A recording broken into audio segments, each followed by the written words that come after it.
I'm Jordan Hadfield. This is Faster Film Critic. Today on the show, we talk Wolfman with Kolter and Chase Fugel. Wolfman is a 2025 horror film directed by Leigh Whannell, starring Julia Garner and Christopher Abbott. You know, they say even a good man who is pure of heart and says his prayers by night may become a wolf when the wolfbane blooms and the autumn moon is bright.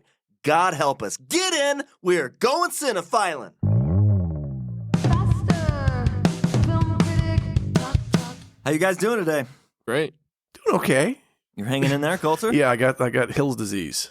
You're sounding a little nasally. Yeah, I got the Hill's disease. You sound just a little bit nasally. Yeah, a little bit from like the deep woods of Oregon. I caught some strange virus when an animal scratched my face. Well, good luck with that one, dude. Yeah. I got to tell you guys, this morning I jumped on Letterboxd, and I was just logging my watch of Wolfman and posting my review, and I came across some other reviews of Wolfman that I want to read to you. Oh. Loopaloo1 writes, "Rarely does a film remake impress me as much as this one. After seeing so many harsh reviews, my expectations were low, but I enjoyed this movie more than any movie I've seen in the past year. 5 stars. Based Baden writes, "Movie of the year in January. It's going to be a long year. 5 stars. Okay. Ken!" He's got an exclamation point after his name. So, Ken! Ken writes, "Y'all, I thought it was great." And Into Bar 3 writes the perfect review for everyone born after 2006 in the most descriptive way possible for that generation. Writes, fire. Ooh. 5 stars. Fire. Oh, very descriptive. What did you guys think of Wolfman? I think those people should not be allowed to rate movies. Yeah. I don't know. I did not have high expectations going into this. It's a Blumhouse movie. But, I walked away being a little bit more impressed than I thought. Really? Yeah, it's a little better than I thought it would be. They're known for kind of making slightly better than Redbox quality movies. Yeah, the movie did some interesting new things, and then some things that were pretty ham-fisted in terms of the narrative. Are you not a Blumhouse fan? I mean, they're not without their high marks. The director of this one, Leigh Whannell, Leigh Whannell. Had a pretty interesting take on The Invisible Man that kind of revolved around this kind of abusive relationship, and it was an interesting take on that. And this one kind of follows, sort of this, uses this kind of backdrop of a domestic drama. It was a little undercooked. There were some really cool things, some really great things about the movie that I did enjoy, so it didn't rob my enjoyment because of those things, but it didn't help it either. I'm glad that you liked it. Well, it was okay. Because I hated it. You hated it. I thought it was terrible. Okay. This was absolutely terrible. At first, I thought it was going to be kind of like a crappy Goosebumps story adaptation to the screen. I think that would be insulting to Goosebumps. Yeah, potentially. Goosebumps is good, dude. I love R.L. Stein. Don't mess around with R.L. Stein and Goosebumps, man. My love for reading came from Goosebumps. There we go. Yeah. It would be insulting to Goosebumps. Okay. Have you seen any of the other Wolfman movies? I've seen the original. What'd you think of the original? I didn't like the original. It was very slow. I thought for sure this one was going to be better, but compared, I think I like the original better. Are there any werewolf movies that you do like? I haven't really seen any. Chase. I want to see An American Werewolf in London. Chase, come on. Come on, like guy. Top of my list. I know. Well, if you're going to watch one, that's the one to watch. I think the biggest problem with this movie, Wolfman, is innate. I think it is the werewolf character. I think it's really difficult to create a cool and interesting werewolf. Really? Yeah, it's just kind of a goofy thing. So I don't disagree with that. If you look at and Chase, a little bit of a spoiler here for you if you haven't seen American Werewolf in London, but I think what works about that movie is it's a blend of horror and comedy. It plays with the themes of werewolves in general, and they only transform during full moons. Well, the lore's a little loose there, right? Like, what exactly is a full moon? The full moon's up there. It's just, what point is it? Oh, it's visible, and now I transform. So there's some silliness around that kind of doesn't always lend itself well to believability. But so in this one, what I liked was it approached it a little bit differently. It was portrayed as a disease that resulted in a slower and permanent transformation. And the director admitted he was obviously very inspired by The Fly and The Thing, which you definitely pick up watching this. So yeah, you're right. Maybe that's why these movies don't do all that well. So I liked The Wolfman, the original The Wolfman from 1941. It's not a great movie, but again, the werewolf thing is kind of silly. I think it's worth watching. There's some things there that are kind of fun. I really like Silver Bullet. Oh, that's a good one. Yeah, Okay. that's fun. I have seen Silver Bullet. Dude, Silver Bullet is super cheesy, and it's full of 80s awesomeness. Yeah. But it's a cool story. It is. I think Silver Bullet is a fun movie. It's not a great movie, but it's a fun movie. I really like Silver Bullet. And of course, American Werewolf in London. Yeah. These are the werewolf movies, in my opinion. Everything else is just kind of lame. I'm convinced that in order to successfully tell a lycanthropy story, it requires a little bit of cheese. Yes, the 1941 film is a little bit more serious, but it's a classic. It's a product of its time, and it works in that era of filmmaking. Yeah. Silver Bullet and American Werewolf in London are a little bit more campy. They're a little bit more silly, and it works, but everything else is just kind of lame. Pretty much. However, I will admit that after seeing the trailer for this film, I was interested. I mean, I wasn't expecting anything fantastic, but I thought maybe this could be a serious werewolf film that, kind of lives up to a reasonable expectation. I was expecting something decent. Me too. The trailer was great. The trailer is what did not do it for me. I wonder if there were different trailers. I wonder if we saw different trailers. Maybe there were. I like Christopher Abbott. I think he's a great actor. Yeah. Julia Garner was an interesting choice for me here. Yeah. She looks really young. She does. Right. I mean, she looks like she's just a couple years older than her daughter. She looks young. Right. She's a fantastic actress. Have either of you seen Ozark? I have not. No, but I know she's just awesome in that. She is awesome in Ozark. And I'll tell you what, man, she is a biatch in Ozark. Yeah. And I've heard. I can't see her playing any other role. She was so good in that role that when I was coming into Wolfman, I thought, she better be a biatch here too, because I can't accept her as a nice, sweet girl, and she does a little bit of that. Yeah. But my expectations of this film were reasonably high. But I agree with Chase a little bit in that it never overcomes that inherent werewolf weakness. The transformation scene isn't a scene. It's almost the entire movie. Yes. Yeah. And it's often the transformation scenes in the werewolf movies that work the least for me. Huh. In that sense, I really struggled. But I do really like some of the ideas that Leigh Whannell implemented here. Yeah. The scenes where it shifts the camera from one person into Christopher Abbott. Okay. Yeah. This That was cool. really weird. Yeah. It was weird. It was very interesting, though. Yeah, it was. I was enjoying that, right? You can kind of see the lights in their eyes, and the color palette of the screen completely changes, and you can't understand what the person's saying, and then it slowly moves. I thought that was really cool. I thought that was a really cool way. That part did not work for me. You hated it. No, I hated it. Huh. Maybe it's because I'm on TikTok and you guys aren't. But there are some really crappy filters that look exactly like that. Dude, come Monday, So you're not going to be on TikTok either. Yeah. Probably for the best. Yeah, maybe. So you think Leigh Whannell just implemented a TikTok filter for this? Yeah. Definitely not, but I could not stop thinking that. Like the eyes, That's the eye interesting. effect Yeah. just did not work for me. Yeah, there was, some new, fairly big swings taken in the kind of approach to the werewolf lore that we talked about the transformation scenes earlier. I feel like that's what most audiences are there to see. Like those are the things that made the movies really unique. Like, we talk about American Werewolf in London probably has one of the most disturbing, impactful transformation scenes in any werewolf movie. And then you've got, The Howling, Family of Wolves.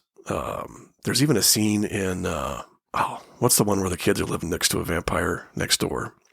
Fright Night. Fright Night. Yeah, the original Fright Night has a kind of a cool scene. It's more of a reverse of a transformation. It's kind of a reveal, but that was back in the day when prosthetics were used, and you were kind of enamored with the fact that they had to kind of figure out these things through animatronics and special effects, physical special effects happening in front of the camera. So in that regard, I did appreciate that in this movie, they kind of avoided the CGI for the most part, and they did, kind of a more makeup based transformation, albeit much slower. For some of us, it's new enough that it worked. Others, it drug, just wasn't as effective. I think what would have made the film a little better for me is if there were more kill scenes. Yeah. Yeah, I think so. I mean, Christopher Abbott only kills another werewolf. True. The werewolf fight was pretty badass, though. The werewolf The versus werewolf fight was cool. Yeah. And the sound design, the snarling, and that was actually pretty effective. Like, just give me an all out werewolf brawl. I would have taken that. I think if they would have shown a little bit more gratuitous violence, the film would have landed higher for me. Yeah. Another thing that I don't know where I stand, I don't know if I like this or I hate it, I'm kind of leaning more towards dislike, is Leigh Whannell abandoned some of the classic lycanthrope mythology. He sure does, damn near all of it. Yeah, and I don't know, I kind of miss that. Like, where's the moon? Oh, yeah. And where's the silver? Yeah. I mean, these people got this disease and became a werewolf, and then they were permanently a werewolf, both night and day. Yeah, and it becomes more I of don't like like this Bigfoot kind of lore, like That's kind how of it thing. felt when it was Yeah. first introduced, like Bigfoot. Yeah, Even when they were driving on the road before they crashed the U-Haul, right. it looked like Bigfoot was standing in the road, not a werewolf. Right. You know what I find most fascinating about werewolf mythology is that at one point in time, not too many years ago, people really believed in werewolves. Wait, you don't? I'm not going to lie. I kind of wish we lived in a world where werewolves existed. Loch It'd be Ness pretty Monster. cool to be a werewolf. Yeah, it might make life a little bit more exciting, but it would definitely make movies like this better if it was Yeah. real. Yeah, it's true. Actually, Japan recently approved experiments allowing scientists to create human-animal embryos. That sounds like a great idea. What? I know. This is real. We may find ourselves in a world where werewolves really exist. Yeah, perfect. So is there anything about this film that you did like, Chase? Yeah, I would like to say no. Probably, if I really thought about it. I liked the sound design Yeah, it was good. and I liked the lighting, but both I felt like were dialed to 200%. A little bit overcooked. Well, I'll say this.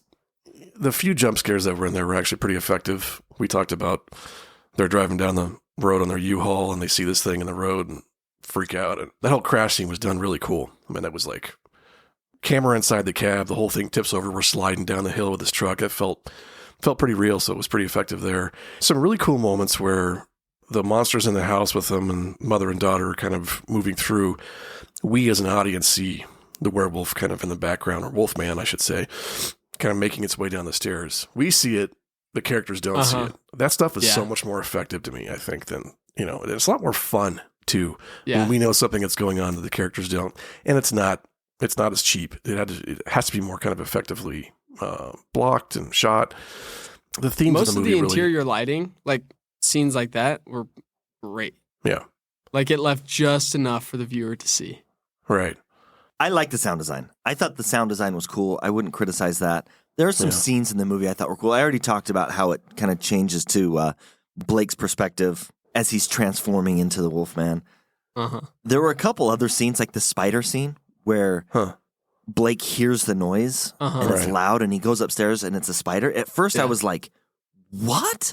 Yeah. And then it clicked what was happening. And although there's huge problems with this idea because it's only done this one time with this one spider, I still thought the idea was cool. Yeah, it was. This change. I thought that was cool. And then the camera movement in that scene where it kind of hits him. Yeah. And I don't know what's going on with him psychologically, but the camera starts kind of jerking in weird ways. I thought that was a really cool idea.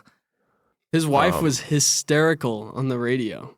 She sees him turning into a werewolf, but instead he looks more like a burn victim. And then he pees on the floor.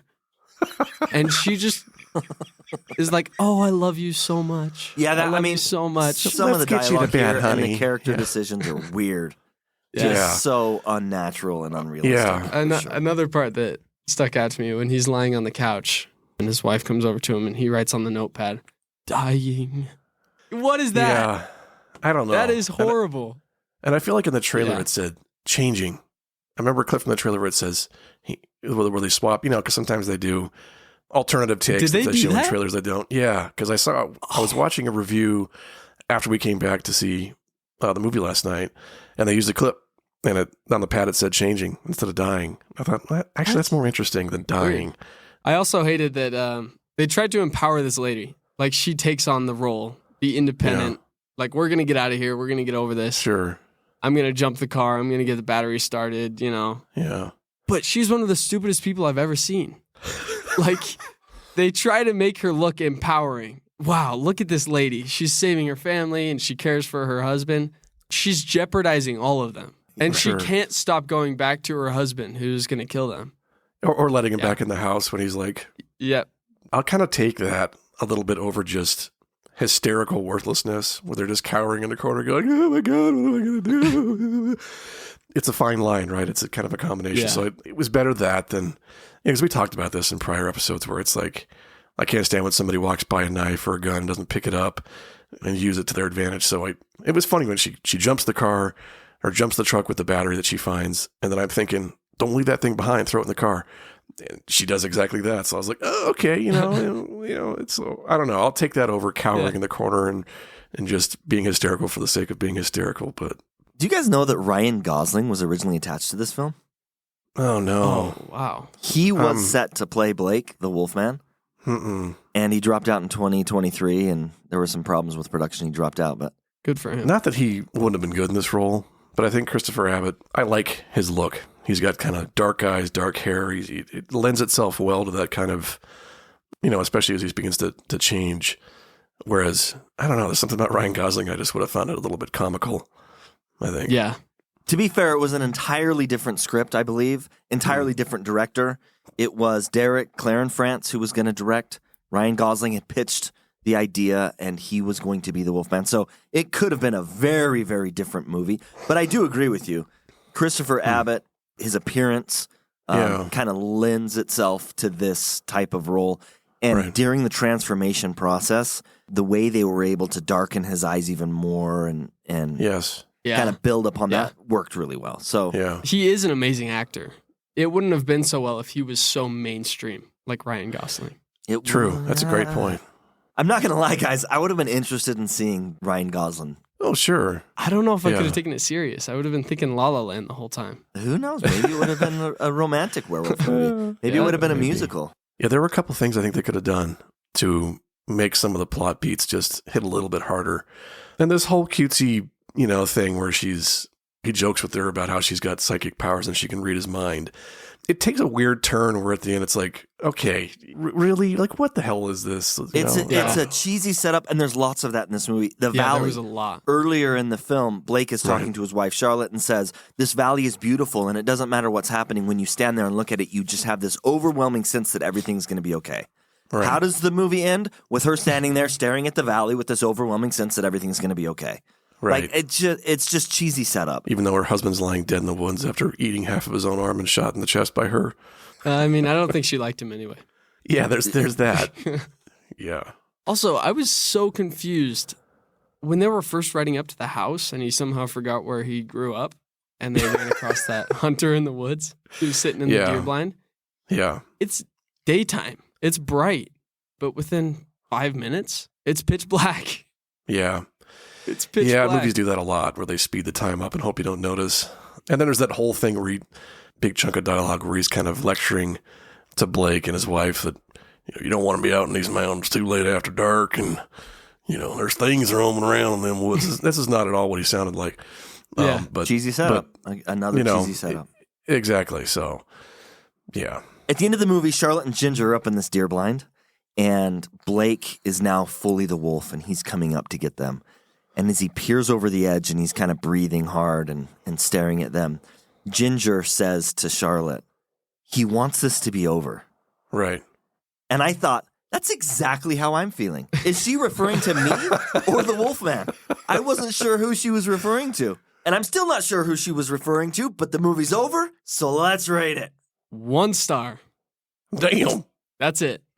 No explanation. Just 1 star. Okay. Jeez. No explanation. Just, you get a 1. You suck. Yeah. Based on the production company, I did not have high expectations going into this.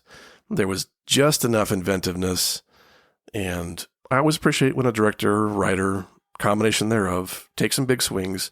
A lot of them work. Some of them didn't. It falls right in the middle of the category for me. It was, I didn't regret seeing it. It was a little bit better than I thought it was going to be. So, I'll be nice and settle on a 3. Good.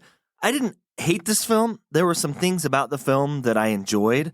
I wasn't like deathly bored throughout, but it couldn't overcome the biggest weakness of this mythology, which is the Wolfman. I had higher hopes, so I was definitely disappointed. For all those that love the film, great, good, I'm glad, I love it. But Ken, you too, buddy. I give it 2 stars. Even though I didn't like Wolfman, I am a fan of Christopher Abbott, and I would highly recommend checking out Brandon Cronenberg's 2020 film, Possessor. Like Wolfman, it stars Christopher Abbott and takes a unique approach to this transformation horror genre. But be warned, it is a dark film. It's not for the faint of heart, but it's one I absolutely loved, and I think you should definitely check it out.